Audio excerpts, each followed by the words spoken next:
इस वीडियो में बात करने वाला हूं एक कंपनी जिसका नाम ओएनजीसी है, यानी oil and natural gas corporation of India. ये जो कंपनी है one of the largest company है in production of crude oil and natural gas, और एक पीएसयू स्टॉक है। अगर हम इसकी स्ट्रेंथ की बात की जाए, सबसे बड़ी स्ट्रेंथ है इसकी मार्केट लीडरशिप। ये one of the largest company है जो क्रूड ऑयल का 70% प्रोडक्शन यही करती है डोमेस्टिकली, और नेचुरल गैस का लगभग 84% का प्रोडक्शन करती है ये कंपनी। दूसरी बड़ी स्ट्रेंथ इसकी क्या है कि इसका जो हाई एसेट बेस है, लगभग 7,50,000 करोड़ का इसका एसेट बेस है, जो कि बहुत अच्छी बात है। और तीसरी बड़ी चीज, इसका जो प्रोडक्ट पोर्टफोलियो वो डाइवर्सिफाइड है। ये प्रेजेंस है डाउन स्ट्रीम, अप स्ट्रीम और मिड स्ट्रीम में भी, और इनका रिन्यूएबल एनर्जी का भी वेंचर्स प्रेजेंस है। चौथी बड़ी स्ट्रेंथ जो क्या है इसके बारे में कि इसका जो डिविडेंड यील्ड है वो लगभग 5% का है, जो इसकी पीयर कंपनीज की तुलना में बहुत अच्छा है इसका। अगर हम इसकी वीकनेस की बात की जाए, सबसे बड़ी वीकनेस है इसकी जो डिपेंडेंसी है क्रूड ऑयल पे बहुत ज्यादा है, और क्रूड ऑयल का प्राइस फ्लक्चुएट करता रहता है, वॉलेटाइल है, तो इनकी ओवरऑल प्रॉफिटेबिलिटी पर उसका इंपैक्ट पड़ता है।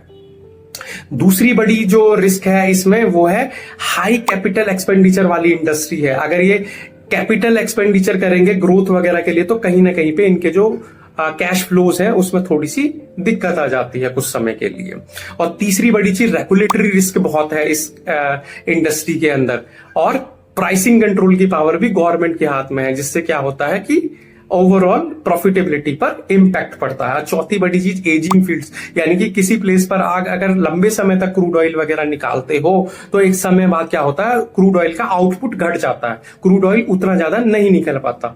उसके बाद क्या करना पड़ता है, आपको नई डिस्कवरीज करनी पड़ती है, नए प्लेसेस पे जाना पड़ता है, तो उससे उस चीज को मेंटेन किया जा सकता है।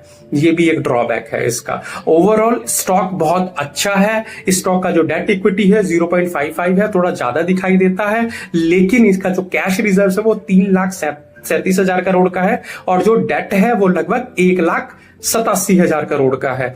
और जो इसकी जो इंट्रिंसिक वैल्यू है वो लगभग 500 रुपए के लगभग है, और स्टॉक 243 रुपए पे अभी ट्रेड कर रहा है।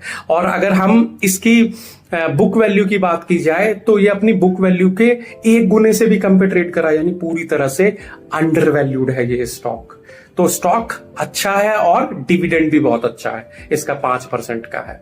तो अगर आप मेरे चैनल पर नए हो तो यार चैनल को सब्सक्राइब करना ना भूलें, और अगर वीडियो में दी हुई जानकारी आपको अच्छी लगी हो, वैल्यूएबल लगी हो, तो लाइक और शेयर जरूर करें। और अगर स्टॉक मार्केट से रिलेटेड या पर्टिकुलर इस स्टॉक से रिलेटेड आपका कोई क्वेश्चन है तो उसे कमेंट बॉक्स में लिखें। So thank you so much.